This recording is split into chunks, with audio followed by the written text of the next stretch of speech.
Hello, Mark here from Rockin' Walls. Today is January 2022 in Whitehall, and just wanted to share with you a project which I've just completed. We have several different things here. We have a short wall, which is 30 inches tall, 24 feet long, all dry laid with 2 cheek ends and large capstones with the 1:6 batter, as you can see down here. And then the original wall here was actually 18 inches. We raised it in order to get the patio. We have a custom cut Bluestone Patio, which comes out to about 400 square feet, 30 by a little over 13 inches, all Colonial bluestone, utilizing all sizes from smalls, mediums, and larges. This is the sheet stock, which ranges in thickness all the way up to about 2 to 3, possibly sometimes 4 inches. With the short wall, we have another cheek end or wall head. We have 4 natural stone steps. On the upper wall, we have a 5-foot high wall, double stacked tie stones, staggered. This wall is also a 1:6.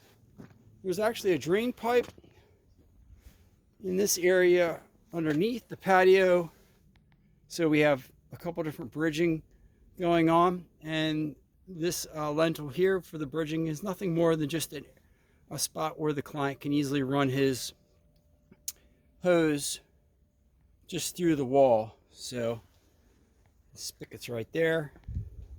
You can just hook up the hose and run it up, and then that just feeds back up to the top.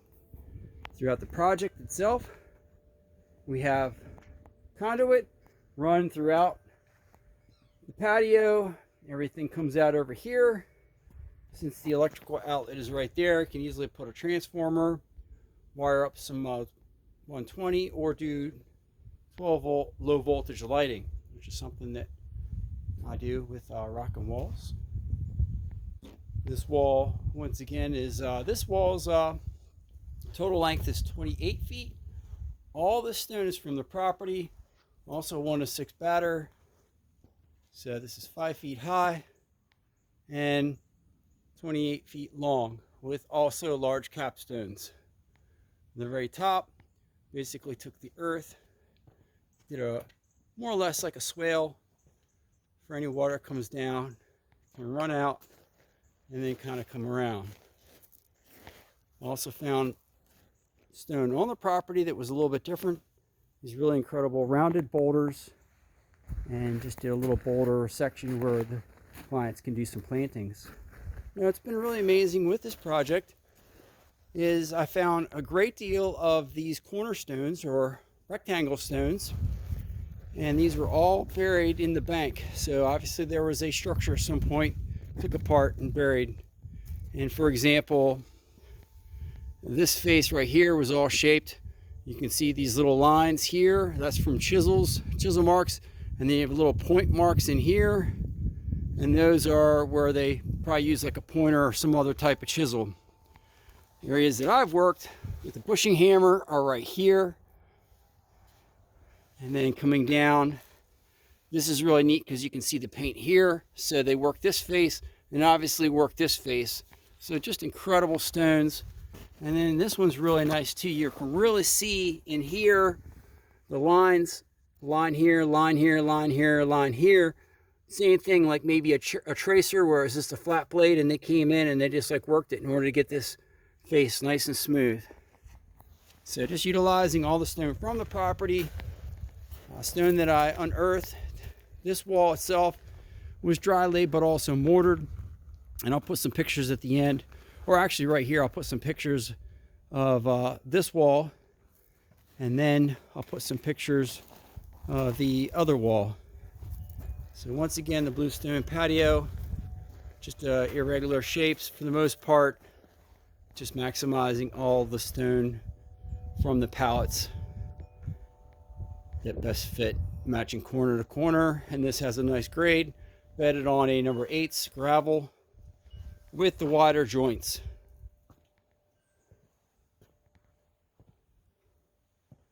So it's very fitting to the wall itself. Almost has a little bit of a mosaic type of feel to it. But I really love that. I'm going to go ahead and pop up to the top of the wall here and look down so you can see some of the colors. Now before I head up to the top of the wall, I just wanted to show you a couple of the bluestones that we had left over, the sheet stock, which made some stepping stones by feather and wedging, and this is one of them. I'm going to walk over to their roadside entrance and show you the next one. This is the second one. This is 54 inches long, and then this is more or less the entrance that they use when they go get groceries and stuff, because their kitchen and stuff is in the lower end, and this is their main, basically their main walkway. They had 2 concrete slabs in there. Put a picture of that in, and that was pretty rough. Now this is going to be something that could change over time with the angle, just because it is bed on number 8s, and this is a drainage ditch, so some of that could wash out, but most of the drainage is actually taken care of further uphill.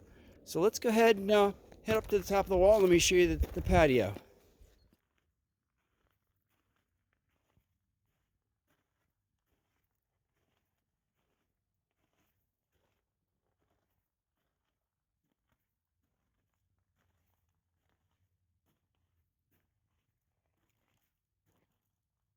A couple other things to point out now that I'm on the top of the wall here. All the grading I did, swaled this area here with that. Found a lot of tree roots. Did the lower section there, and then did all my staging of the material right out here. Put a picture of that up. Back to the patio. You can see all the beautiful colors. The blues, the greens, the coppers, the browns. Just really, the Colonial Bluestone has a lot of really fun stuff in it. And I love using the sheet stock, which is so thick, because it just it floats really nicely. I'm not too fond of some of the stand-up bluestone, which is flagstone, which is a little too thin for me. But this does require a lot more work, a lot more cutting. So thanks for checking out this video. If you haven't subscribed already, please do. Feel free to leave a comment, and thanks for checking it out. Have a great day.